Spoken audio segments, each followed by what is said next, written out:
Madame, Monsieur, bonsoir. Bienvenue dans 52 minutes avec. Aujourd'hui, nous avons le grand plaisir de recevoir un vétéran du théâtre, de la télévision et du cinéma africain, l'un des rares à avoir réussi à s'imposer avec brio au-delà des frontières du continent.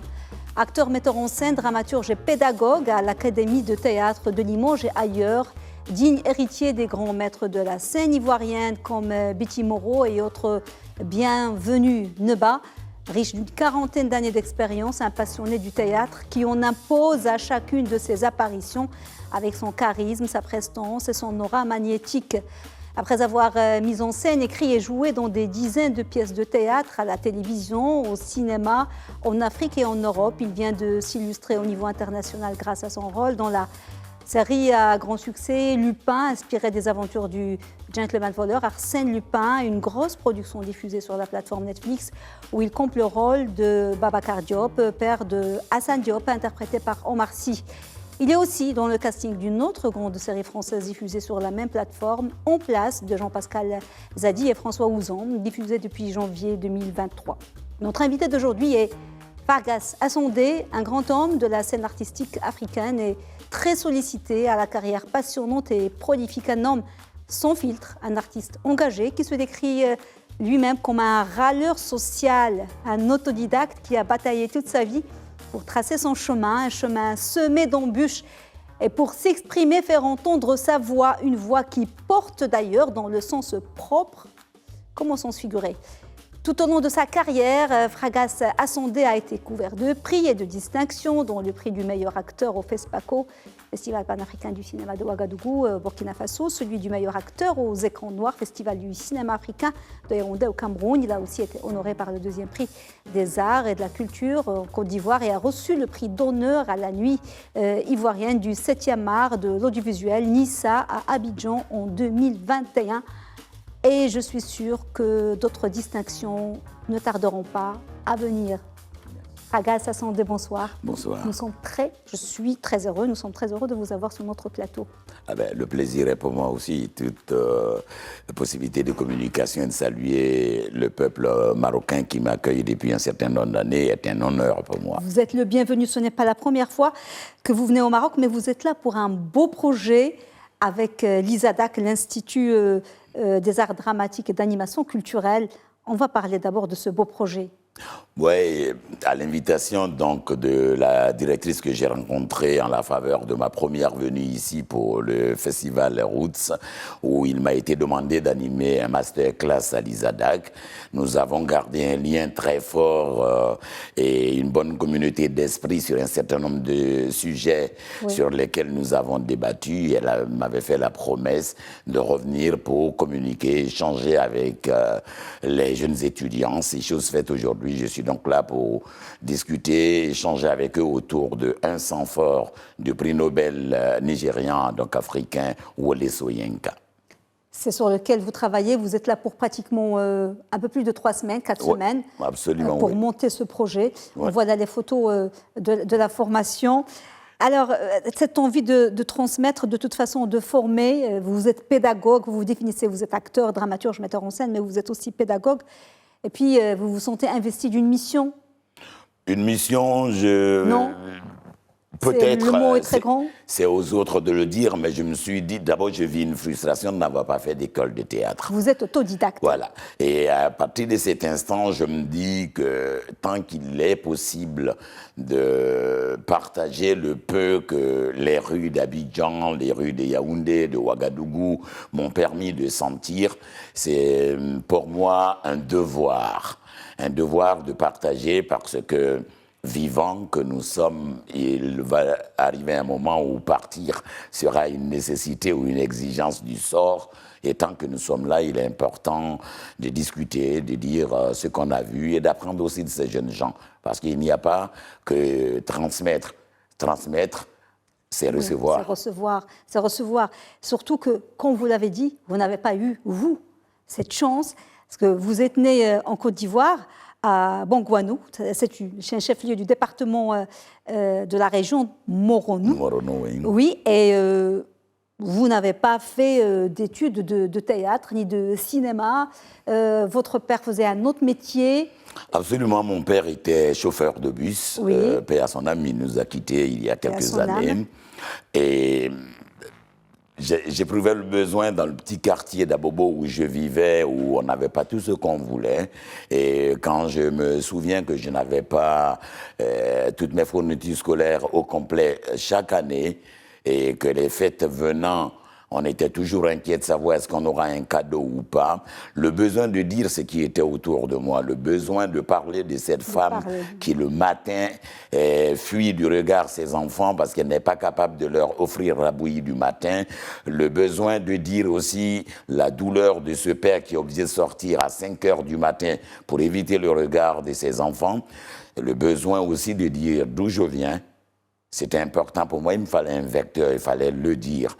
Et puis le théâtre. Vous allez découvrir le théâtre et ce sera votre vecteur. C'est très important parce que vous venez de parler de quelque chose, vous venez de parler de ces besoins, de ces nouvelles, parce que vous dites aujourd'hui, la discrimination, on la connaît, nous la vivons en tant qu'Africains, mais vous dites que la discrimination aujourd'hui est principalement sociale et économique. Oui, absolument, parce que nous menons souvent une fausse guerre en nous disant on est blanc, on est noir. Non, le vrai problème aujourd'hui, c'est le retour de la lutte des classes. La discrimination, avant d'être raciale, est d'abord économique. Oui. Et nous sommes sur un continent riche, un continent qui a tout, mais un continent tellement privé de ses ressources qui se retrouve être mendiant du reste du monde, un continent qui a son sort décidé dans des bureaux luxueux sur d'autres continents, un sort qu'on lui impose, et il est important à un moment donné de dire. Moi, je suis arrivé au théâtre par le besoin de dire. Par le besoin de dire, et vous le dites, et vous dites aussi, il y a des expressions qui sont galvaudées et qu'on finit nous-mêmes, Africains, par intégrer comme pays sous-développés, pays en voie de développement, ouais, sans prendre de recul. Alors, qui nous taxe de pays en voie de développement alors qu'on a une culture et des civilisations anciennes derrière nous? Depuis cher Anta Diop jusqu'à maintenant, la culture et le fondement de nos valeurs sont niés. Depuis Champollion père à Champollion fils, on tente de dire que l'Afrique n'existe que dans le lorgnon de l'Occident. Et nous avons fini par intégrer des notions assez violentes comme l'aide au développement, en oubliant par exemple qu'on te fait crédit de ton propre argent, que tu dois payer avec des intérêts. On te fait croire que tu n'avais aucune civilisation. Mais je rappelle que la première université au monde était à Tombouctou, au Mali. Et jusqu'à ce que je sache, Tombouctou, ce n'est ni en Europe ni aux États-Unis. Mais on nous fait croire qu'on n'existe pas. Et nous avons une génération qui, par la télé, par les médias, finit par ingurgiter tous ces mensonges et ce complexe donc devant l'Occident, devant l'occidental. Il est important que certains Africains, sans vouloir faire de polémique, attirent simplement l'attention des jeunes Africains. Attention, vous avez un passé, vous avez une culture et le monde, c'est vous qui le démarrez. Et ça encore, ils sont d'accord que l'Afrique est le berceau de l'humanité. Comment peut-on dire que le berceau de l'humanité n'a pas de culture et ceux qui arrivent après en ont une? Oui. Alors vous, votre planche de salut ou votre exutoire et comment vous allez comment ça vous exprimer, c'était le théâtre, mais c'était un hasard. C'est une histoire que vous avez déjà racontée, mais qui est importante parce que là, vous rencontrez le public marocain, le téléspectateur, et c'est pas grave, on peut... À 10 ans, vous allez avoir un choc. Oui, à 10 ans, je passe donc en classe supérieure et ma mère, heureuse, vous étiez brillant. Voilà, annonce mes résultats scolaires donc à son frère, donc mon oncle maternel, et qui me dit, je vais te faire un cadeau. Du quartier où je venais, je vous jure que j'avais pensé à tout, à une belle chemise, à un peu d'argent, un jouet, juste pour pouvoir moi aussi me la péter au quartier. Et c'est pas toujours que j'avais ça.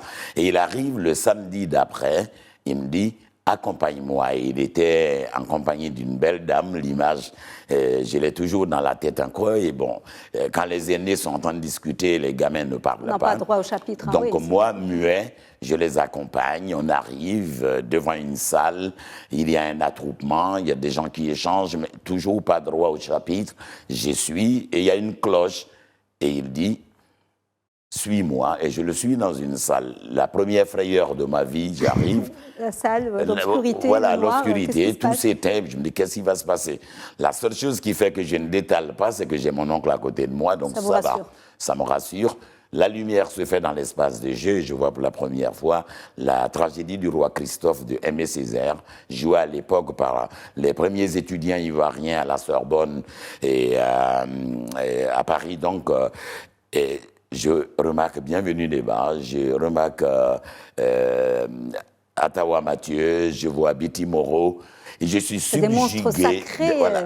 Et subjugué par ce qui se passe devant moi. Même C'est- si vous ne comprenez pas ce que c'est. Je ne sais même pas comment on appelle ça. Oui. Et je regarde, et je prends plaisir à regarder, et je me dis, au fond de moi-même, ça, c'est ça que je vais faire. C'est ça que je vais faire. Et donc, Ça, c'est pas celle que vous avez vue, c'est une. Je crois Ouais, que c'est ça, c'est le des jeunes TNP, gens, je ouais. crois, c'est le Théâtre National de. Je ne sais plus quelle troupe, Bah, mais bon, mais c'est le. oui, ça, c'est des jeunes gens qui font ça. Oui. Oui. Ouais, oui. Mais ce dont je parle, Mais c'est- c'est vraiment. Oui, mais c'est la même pièce de C'est la même Aimé pièce. Césaire. Et donc, à la fin des vacances, je me trouve donc au Collège moderne d'Agamé, Oui. un des quartiers d'Abidjan. Et ma première prof de français, Madame Canissioni Claude, et je lui demande, Madame, voilà ce que j'ai vu pendant les vacances, mais je ne sais pas ce que c'est. Elle me dit, c'est du théâtre. Tu veux en faire? J'ai dit, oui. Et c'est comme ça qu'on crée la première troupe de théâtre du Ah oui, Collège grâce à moderne cette d'Agamé. professeure, cette ouais. française corse. Ouais. Et vous allez le faire très très jeune, vous allez créer votre pièce, votre troupe, Ouais. une troupe d'école. Mais c'est ailleurs que vous allez vraiment vous épanouir, à aller plus loin. C'est à Djiboua Oui. Et- Divo, là ouais, c'est... voilà, les Djibois de Divo, c'est une compagnie qui avait remporté plusieurs prix de théâtre en Côte d'Ivoire. Et je commence, parce que je pars d'Abidjan, je vais donc au lycée de Divo. Et le hasard n'existe pas, mais fait bien les choses. Je rencontre, paix à son âme, Amadou Diallo, qui était éducateur au lycée moderne de Divo et qui était le metteur en scène et président de la troupe Djibois de Divo. Et lui m'avait déjà rencontré parce que j'ai remporté plusieurs prix d'interprétation au Festival de théâtre scolaire et universitaire, dont je les avais battus une ou deux fois. Et quand j'arrive au lycée de Divo, il me dit « Bienvenue ». Et donc j'intègre la troupe du lycée de Divo, et lui dirigeait et la troupe du Oui. lycée, mais aussi la troupe Djibois. Oui. Il m'invite donc à participer aux activités de la troupe Djibois. Comme j'étais jeune, j'avais un tout petit rôle Oui. d'enfant. Et puis, il y a un incident un jour, on joue dans une autre ville de Côte d'Ivoire, à San Pedro, et l'acteur principal est rappelé rapidement par sa famille parce qu'il y a un deuil. Événement malheureux, mais événement qui me propulse. Au pied donc. levé, vous Voilà, on me dit, jouez il son faut, rôle. voilà. Et là, tout jeune, sous maquillage, j'ai encore l'image, je joue donc ce rôle-là. Et le mec, il revient des funérailles, jamais il a eu le rôle. Et voilà, je suis resté donc acteur principal de cette pièce-là. On va marquer une petite pause, Fargas Assandé, pour une rubrique qui s'appelle L'Objet. On va découvrir l'objet que vous avez ramené avec vous. C'est une tradition dans l'émission L'Objet.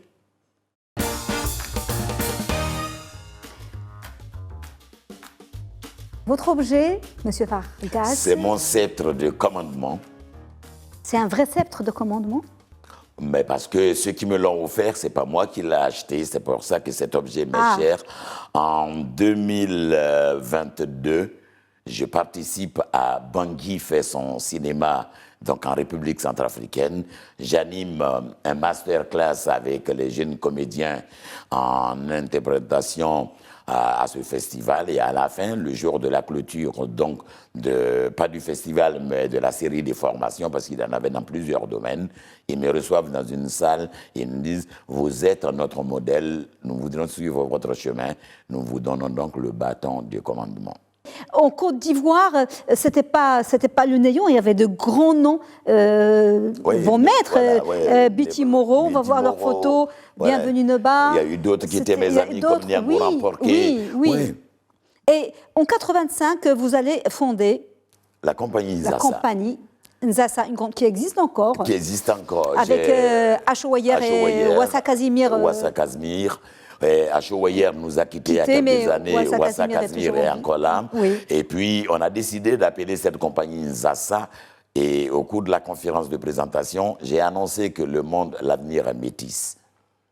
Nzassa, c'est un patchwork, une association de morceaux de plusieurs pagnes pour faire une unité. Donc je dis que reconstruire l'Afrique aujourd'hui, c'est admettre le Maroc, c'est admettre l'Algérie, c'est admettre la Côte d'Ivoire, c'est admettre le Ghana. C'est dans cet ensemble que nous allons aller à la reconquête de nos valeurs, de notre humanité. Et j'ai annoncé que l'avenir est métis, c'est ce mélange de cultures, cette acceptation de la différence. Vous avez la même vision pour la France, parce que c'est triste ce qui se passe aujourd'hui en France, et vous dites que la France est un peuple pluriel, il faut qu'elle l'admette, qu'elle l'intègre, et qu'elle tire sa force des gens venus d'ailleurs, notamment d'Afrique. Voilà, au-delà d'une nécessité, c'est une obligation.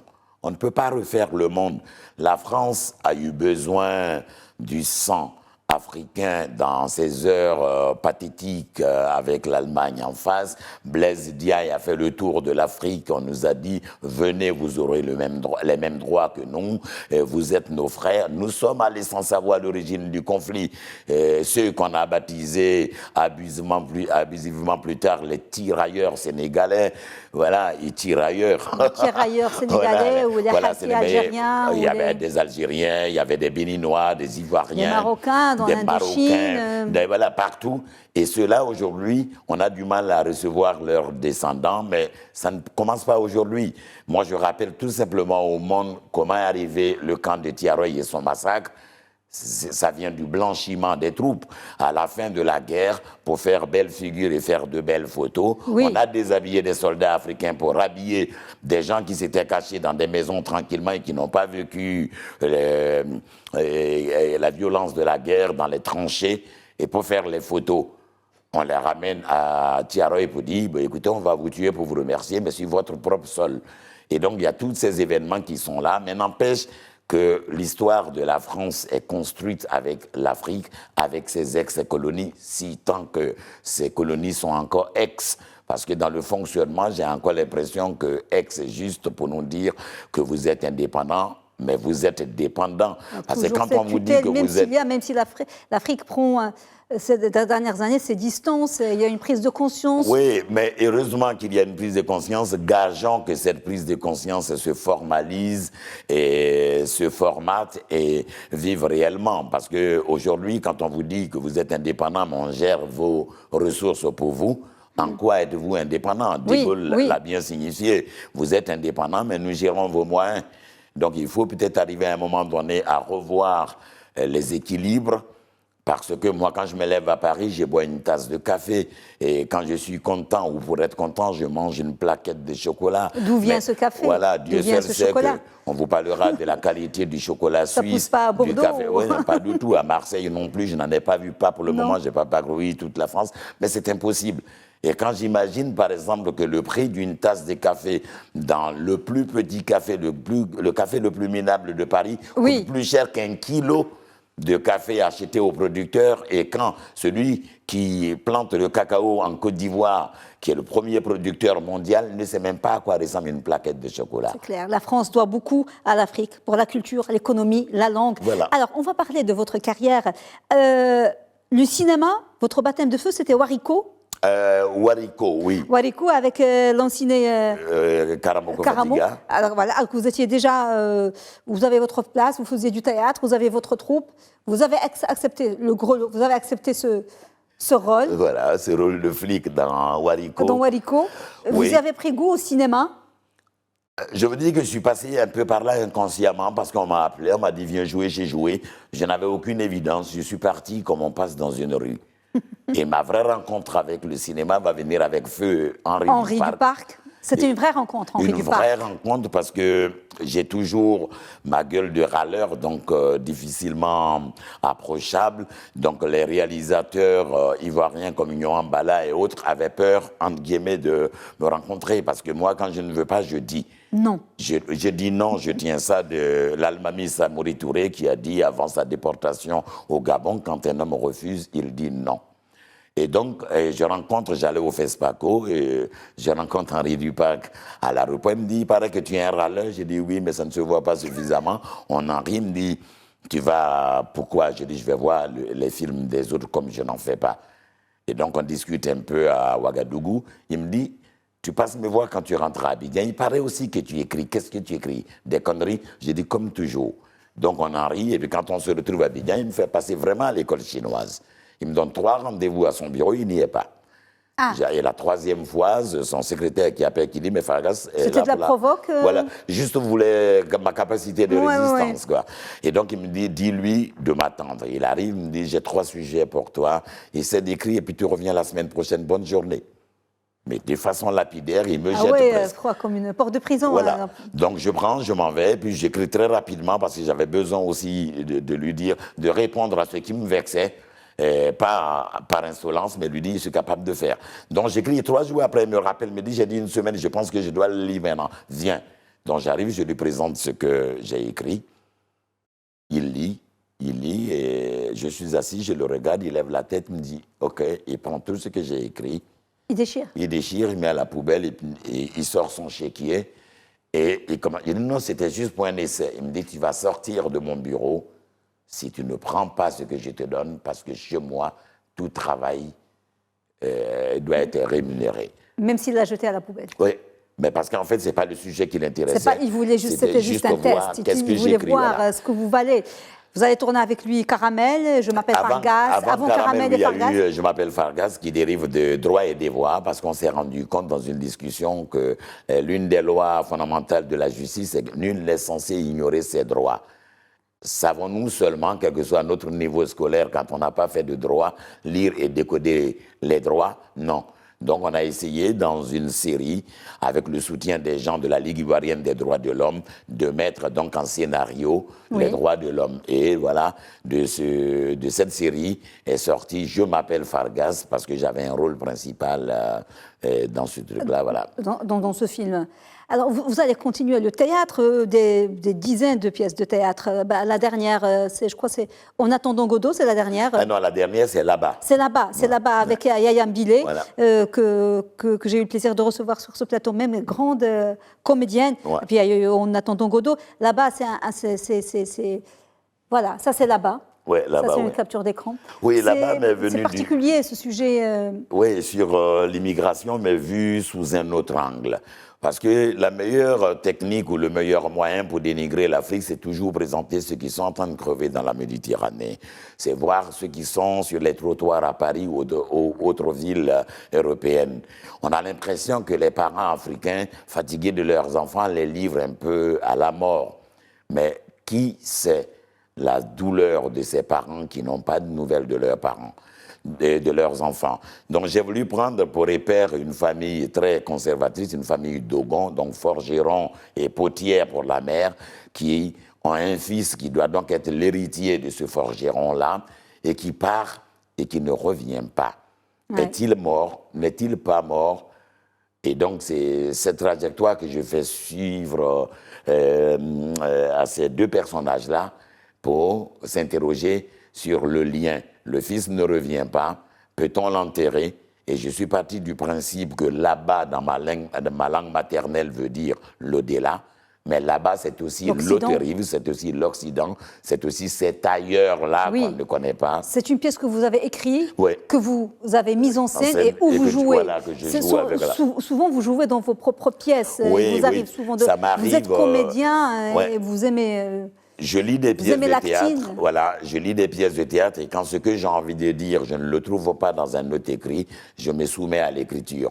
En attendant Godot aussi, et vous l'avez, En attendant Godot qu'on connaît, joué 1 million de fois, mais vous lui avez donné aussi un autre sens. Un autre sens. C'est venu du metteur en scène de ce spectacle, ou des 2 metteurs en scène de 3. Metteur en scène un Suisse, Malaguera, le Français Marcel Bozené, ancien directeur de la Comédie Française, et de Jean Lambert Wilde, qui était directeur de la Comédie de Caen, qui m'avait vu jouer au Vieux Colombier lors de la Semaine africaine au Vieux Colombier, et qui a fait de moi un partenaire à la Comédie des Camps et qui m'a donné la possibilité de jouer. Et c'est lui qui a décidé que les 2 vagabonds de l'Europe de l'Est soient plutôt 2 vagabonds africains. Il m'a donc demandé de trouver un compère et j'ai appelé Michel Bohiri. Oui, Michel Bohiri. Que j'ai mis en scène quand j'étais metteur en scène de la Compagnie nationale de théâtre en Côte d'Ivoire. Oui. Je le connaissais très bien. Et bon, on a fait un duo. Donc ce Godot, on ne sait pas, c'est peut-être le passeur qui va venir, qui ne va pas venir. Oui, mais c'était Godot, moi je vais plus loin, je me dis aussi c'est cette attente-là du bonheur, cette attente de Dieu. Et je m'amuse à jouer avec Godot, ça commence par God, Dieu. Oui, Est-ce que cette attente, mais c'est déjà le plaisir, la souffrance, la difficulté de l'attente, l'espérance d'un jour meilleur, l'espoir. Et tout ça, c'est dans Godot. Oui, des pièces, vous en avez fait, Mon ami n'aime pas la pluie, La solitude du 3e jour, La mémoire assiégée, on va voir après Exil, c'était en 2010, Petite fleur.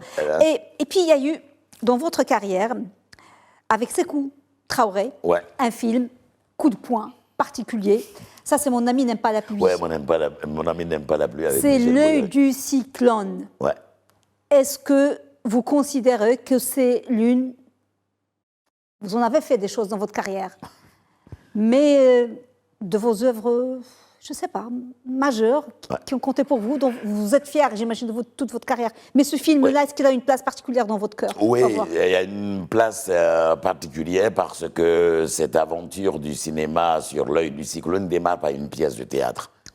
L'œil du cyclone a été une pièce de théâtre que nous avons jouée pendant 4-5 ans et qui a eu même sa version anglaise au Nouveau-Mexique et en Californie. Et on était fatiguants, on se faisait vieux. Et l'auteur et metteur en scène de cette pièce de théâtre nous a fait la promesse qu'un jour on retrouverait cette pièce au cinéma. On a attendu, il a bataillé pour trouver le financement, pour l'écriture adaptée au cinéma, et puis on s'est retrouvé un peu comme pour clore l'aventure de la pièce de théâtre, on s'est retrouvé donc à jouer L'œil du cyclone. Avant de voir la bande-annonce de L'œil du cyclone, on va parler d'une série qui a très bien marché en Côte d'Ivoire et dans toute l'Afrique de l'Ouest, c'est Cacao. On va avoir un extrait de Cacao et après on verra un extrait de L'œil du cyclone. Extrait, bande-annonce de Cacao. Le coassement des grenouilles n'empêche pas l'éléphant de boire. Tu es réveillé? Cacao, votre nouvelle série inédite Canal+ originale. Si tu voyais le regard noir qu'il m'a lancé, là j'ai reconnu le vrai Desva qu'il est. Anthony, laisse-moi diriger le conseil d'administration. T'es malade ou quoi? Les masques tombent à Kaoji et tout le monde avance ses pions. Ici, tu es le boss d'un empire. C'est quoi le piège? Mais personne n'est au-dessus des lois. J'ai entendu dire que vous voulez aller aussi interroger Jean Haïti. C'est le cow-boy du cacao ici.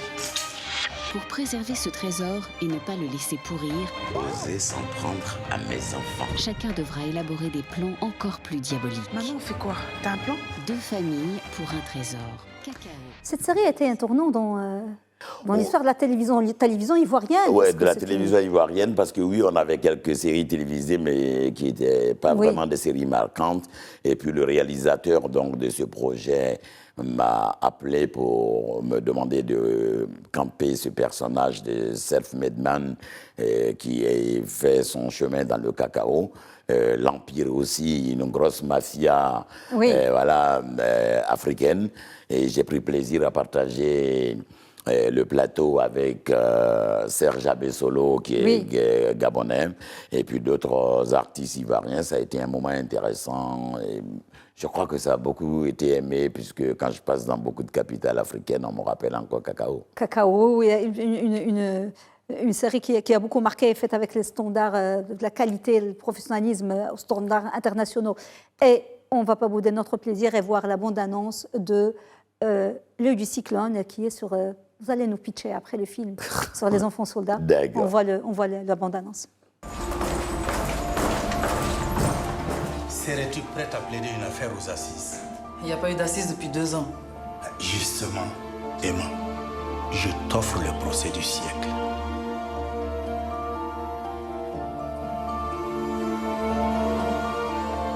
Coups et blessures volontaires. Détention illégale d'armes de guerre. Résistance à l'autorité publique. tout cas, mademoiselle, si c'est vous qui allez le défendre, soyez extrêmement prudente avec cet homme. Parce que de l'expérience que j'en ai en Sierra Leone, au Congo, ils ont plus besoin d'un suivi psychologique que d'un procès. Tant qu'ils sont pas déconditionnés, ils restent toujours potentiellement dangereux. Si vous ne le renvoyez pas tout de suite en cellule, j'informe le président par la presse que sa police torture mon client pendant l'instruction. Vous avez été engagé dans le Front de Libération à 8 ans. Les enfants, là, c'est les meilleurs soldats du monde. Fais-moi plaisir. Joue au con, qu'on puisse te descendre. Mesdames et messieurs, la cour. J'appelle l'accusé, plus connu sous le nom de Hitler Mussolini à la barre. Si je veux vous défendre, c'est pour qu'il y ait un vrai procès, que le pays ne vous lèche pas pour faire du spectacle. 40 000 enfants assassinés ou disparus. Des centaines de villages détruits. 200 000 personnes déplacées. Un objectif, prendre les mines. Venez donc. Venez pas de chien.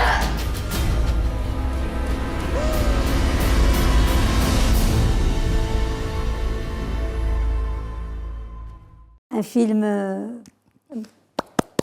Merci. Oui, parce que vous avez été primé au FESPACO, vous et Mouna Ndiaye, et ouais, Mouna ma Ndiaye. partenaire, oui. Et le film a été primé dans plusieurs festivals sur le continent et dans le monde, sur les enfants soldats. Oui, c'est important de... Ça encore, j'ai dit que notre destin est décidé ailleurs. Chaque fois qu'il y a une guerre dans un pays, je vous invite à vérifier la valeur minéralogique du pays. Parce qu'il n'y a pas de conflit dans les pays extrêmement pauvres. Oui. D'où vient la guerre? Comment est-ce que cette guerre persiste? Et puis, quels sont les acteurs réels? C'est la médaille, on voit une face... On va accuser des enfants soldats, mais qui crée tout ce truc? Et dans l'exemple de l'œil du cyclone, c'est les dirigeants du pays eux-mêmes qui font leur trafic et qui nourrissent la rébellion et qui aident donc, comme c'est le cas du père de l'avocate. Donc, c'est deux jeunes gens d'une même génération qui Parce qu'elle va se retourner contre son père, en fait, l'avocate. Elle va se retourner contre son père quand elle va réaliser qu'en fait, elle aurait pu être à ma place aussi. Donc, généralement, quand on prend les ex-enfants soldats, comme c'est mon cas, on les tue. Et nous, on trouve le moyen de dire qu'au moment où on le chope, il y a un représentant de la Croix-Rouge, donc il faut un procès. Donc, on commet une avocate d'office, on prend une jeune avocate qui, généralement, gère de petites affaires, juste pour avoir la certitude, voilà. Oui. D'enfermer cet enfant soldat. Mais ça se trouve que la rencontre est un coup de cœur. Elle réalise qu'en fait, elle-même, elle est le résultat de ce trafic de diamants dans la zone de guerre. Et ça aussi pour pouvoir dire simplement que pour résoudre le problème des enfants soldats des États-Unis, on nous envoie le parchemin de $500 pour rendre une calache. C'est pas aussi simple que ça. Le problème, il va plus loin, donc on voulait juste toucher du doigt ce phénomène qui nourrit d'autres guerres. Oui. Aujourd'hui, depuis la Libye jusqu'à l'Afrique subsaharienne, toute la main-d'œuvre de guerre qui se déplace de pays en pays provient de ce que la fin de la guerre laisse toujours une nouvelle main-d'œuvre de guerre. Oui, donc, vous choisissez, Fargas Assandé, vos sujets avec beaucoup de soin, vous êtes très sélectif. Et j'ai l'impression que finalement, que ce soit le cinéma ou la télévision ou le théâtre, oui, vous aimez le théâtre, vous aimez le cinéma. Mais en fait, c'est juste pour eux. Le but ultime, c'est l'engagement. L'engagement, c'est important pour moi parce que aujourd'hui, je m'appelle Fargas Assandé. Ce n'est pas votre... Alors, Fargas Assandé, j'ai oublié de dire, parce que votre nom, à la base, ce n'est pas Fargas Assandé. Ça a toujours été ça, mais je peux vous expliquer. Oui, voilà. Mais... Ça veut dire qu'en fait, je nais de rébellion presque, parce que quand je nais à l'état civil, je m'appelle Assandé Atukoura. Oui. Et je nais dans mon village à Bangouanou, dans un petit village qu'on appelle Andé. Oui. Et au moment de la déclaration de ma naissance, c'est mon grand-père qui va faire la déclaration. Oui. Et il dit, il s'appelle Assandé Atukoura Fargas. Et à l'époque où je naissais, n'était autorisé à l'état civil que des noms provenant du calendrier français, de la Bible ou du Coran. Mm-hmm. Tout autre nom provenant d'autres choses étaient considérés comme fantaisistes. Oui. Et mon grand-père, qui revenait de la Deuxième Guerre mondiale, a dû rencontrer quelqu'un qui s'appelle Fargas. Et en mémoire de celui-là, comme on le fait dans notre culture à nous, quand on a aimé quelqu'un, on donne son nom à son fils. Et l'état civil a refusé, et lui aussi a refusé qu'on mette un nom français dans le genre François, Oui, Pascal oui. ou autre. Donc aujourd'hui, si vous prenez mes pièces d'identité, vous verrez tout simplement Assandé Atukura. Et ça a un lien avec l'acteur afro-américain? Je l'ai rencontré, mais des années Des années années plus après, tard. donc ça n'a pas Ouais, de lien, parce que des fois ils les disent gens que c'est... les gens oui, font le lien. Le lien, il a pris Ouais. un pseudo parce que... Ouais. Alors, on parlait de cet engagement, c'est vraiment pour exprimer vos idées, pour... Mes idées, mais aussi exprimer le vécu, parce que nous sommes citoyens d'une société mondiale qui va à la dérive, nous le constatons, et nous avons une arme. Le principe de la catharsis développé par les Grecs, c'est aussi montrer ce qui est pour essayer de nous voir nous-mêmes dans notre propre miroir et essayer un tant soit peu de changer. Oui. Donc les sujets importent pour moi. Quand je joue par exemple une pièce de théâtre, j'analyse d'abord les enjeux. Qu'est-ce qu'on dit avec... Quand je joue dans un film, je ne joue pas juste pour prendre de l'argent. Oui, et puis exactement, parce que j'ai remarqué, vous choisissez des fois des textes, comme le texte de Yasmina Khadra, le Raïs sur Muammar Kadhafi. Absolument. Et c'est tout n'est pas blanc, tout n'est pas noir. Oui, tout n'est pas blanc, c'est ce que je tenais à dire, mais le fil principal de cette histoire, à un moment donné, j'ai été amené à interroger la dictature. Et comme c'était le dernier grand dictateur, ça aurait pu être Idi Amin Dada si c'était à cette époque que je travaillais là-dessus. Mais là, au moment où je m'interrogeais sur la notion de dictature, le monde entier reconnaît que c'était le seul grand dictateur. Donc, j'ai analysé pour peser le pour et le contre. Tout n'est pas noir, tout n'est pas blanc, mais est-ce qu'on est dictateur? Pouvez-vous, dans une maternité de Rabat ou d'Abidjan, dire d'un enfant qui vient des naître qu'il est dictateur? Quoique, il y a des petits tyrans parfois. Oui, c'est un petit tyran social juste. Oui. Mais je me dis à un moment Oui, donné mais aussi je la comprends, mais la c'était vraie juste pour question, quelle est la comment contribution du peuple dans la fabrique des dictateurs? Du peuple et de l'Occident. Hein. Partout. Et des forces anciennes, forces impériales et colonialistes. Partout. Mais aujourd'hui, quand vous lisez la vie de Hitler, il n'est pas né dictateur. Quand vous lisez Staline, il n'est pas né dictateur. Quand vous lisez Idi Amin Dada, Pol Pot, ainsi de suite. Hitler voulait être artiste. Voilà. Je ne sais plus quel Et c'était l'une de mes interrogations. S'il avait réussi à intégrer l'école des Beaux-Arts, serait-il ce dictateur qu'on a... Voilà. Et puis, donc, il y a autant d'événements. Kadhafi naît dans le désert libyen, il est bédouin, il a une famille qui ne contribue qu'à servir du thé. Et puis, il renverse le roi Idriss. On voit celui qui va changer tout. À quel moment bascule-t-il? C'est ça. Il faut pouvoir se poser des questions. À quel moment tel ou tel dictateur? Et puis, en réalité, une autre question qui me tient à cœur. Pourquoi c'est toujours eux qui donnent l'appellation de nos gouvernants? N'y a-t-il pas des dictateurs en Europe? Est-ce qu'on dira de tel ou tel président européen qu'il est dictateur? On le dit juste des anciens, Mussolini, mais des actuels, il y en a, mais c'est toujours... Voilà. Oui. Mais le mécanisme ne change pas, c'est le même. Oui, quand on prive un peuple de son droit à la parole, comment on appelle ça? C'est de la dictature. C'est de la dictature. C'est passionnant, il y a beaucoup de choses à dire. On va s'arrêter pour le triptyque, parce qu'il ne faut pas qu'on l'oublie. Allons-y. Triptyque.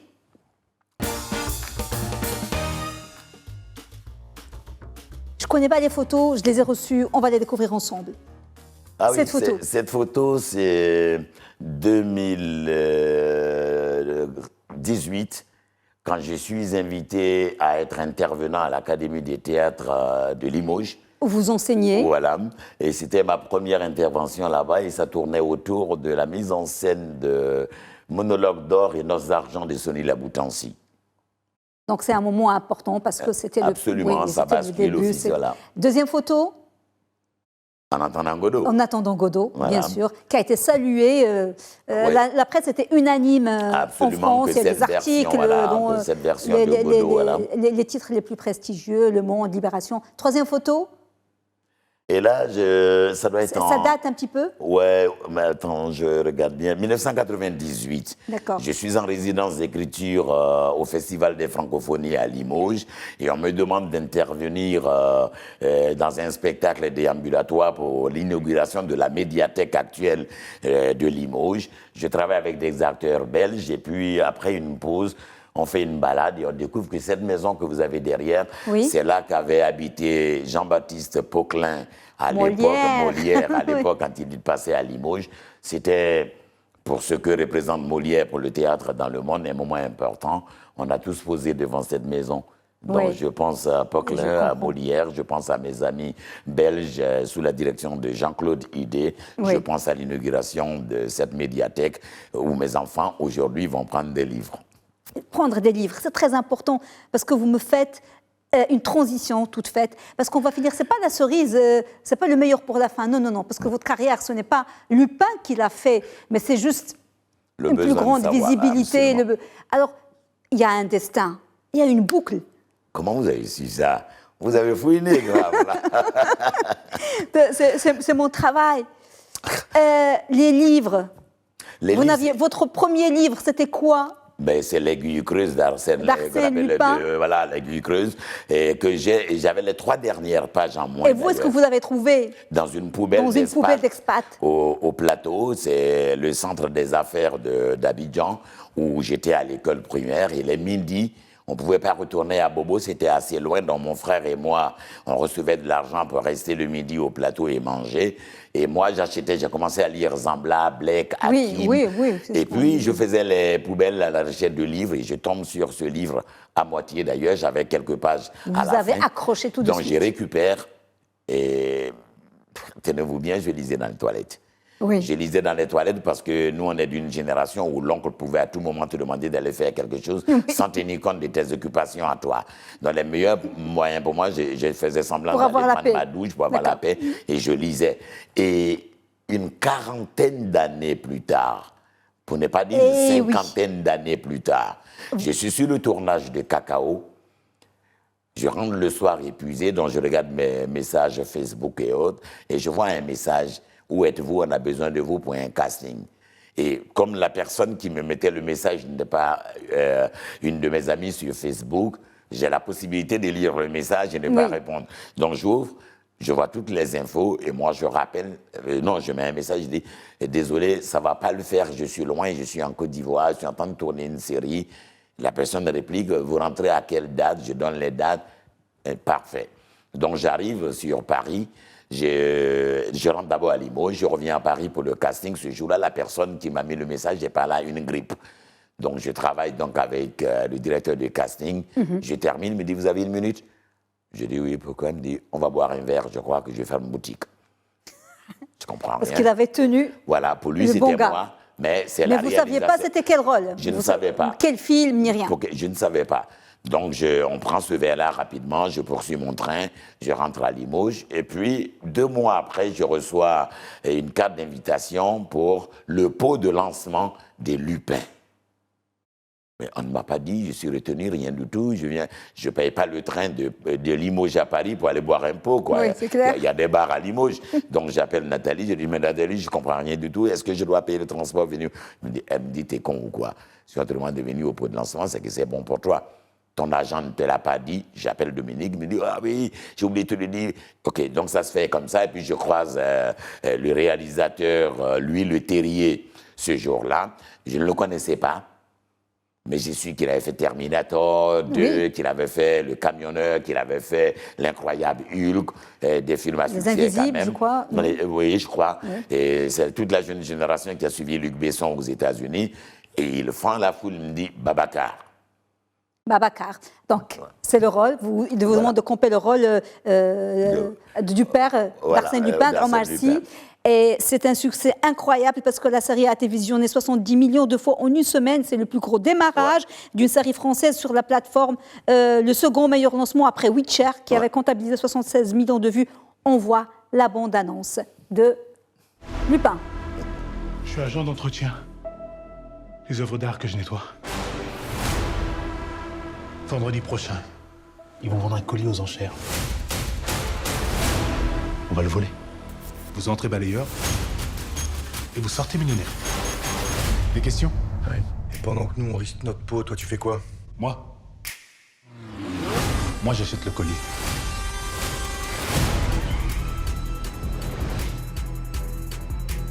Moi, à ton âge, j'aimais bien lire. Ton grand-père qui me l'a offert. Ça va te plaire, ça. Arsène Lupin, gentleman cambrioleur. Viens, faut que je te montre un truc, c'est incroyable. Je pense vraiment que notre suspect se prend pour Arsène Lupin. Et puis la méthode, le panache, le style, le talent. Ça va être quoi après D'Artagnan, les 3 petits cochons? 25 ans que je me dis que mon père est un voleur. J'ai grandi avec ça. Et 25 ans, il a piégé mon père. Lâchez-moi!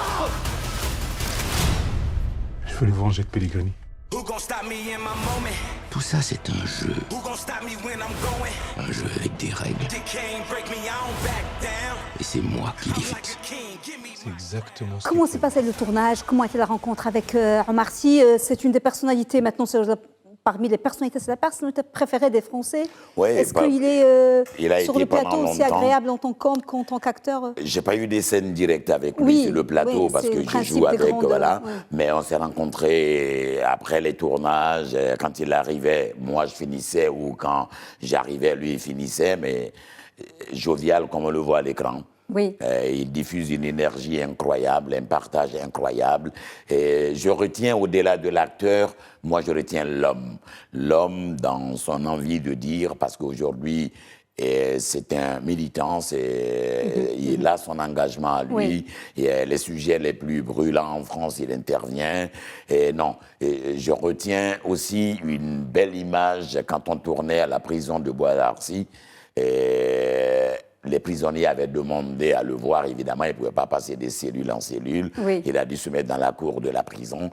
Et la réaction des mecs incarcérés pour saluer le travail de cet homme-là, c'était incroyable, des applaudissements, Oui. un peu comme si en France, on venait de marquer un but pour la finale de la Coupe du Monde. Oui, il y a un autre film où vous êtes dans le casting qui fait un tabac, c'est une comédie, une série, une série, c'est En place. C'est une histoire loufoque et c'est génial. C'est un noir qu'on veut propulser président. Et c'est des situations un peu loufoques et très, très, très, très drôles. Avec Éric Judor, il y a Paris, il y a beaucoup d'autres grands loufoque acteurs. dans la série, mais prémonitoire peut-être. Prémonitoire. Qui avait pensé un jour qu'Obama serait président, mais C'est des clair. séries comme 24 heures chrono et autres indiquaient plus ou moins la possibilité. Peut-être que demain, on aura un président noir. Tout est possible. Il nous reste la dernière rubrique, qui est le chef-d'œuvre. On va découvrir votre chef-d'œuvre, Fargas. Assondé, chef-d'œuvre.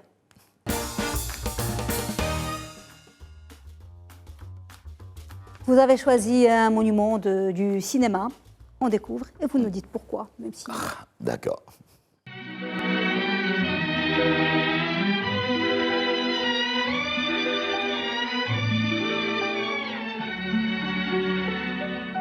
Hey, get back to work.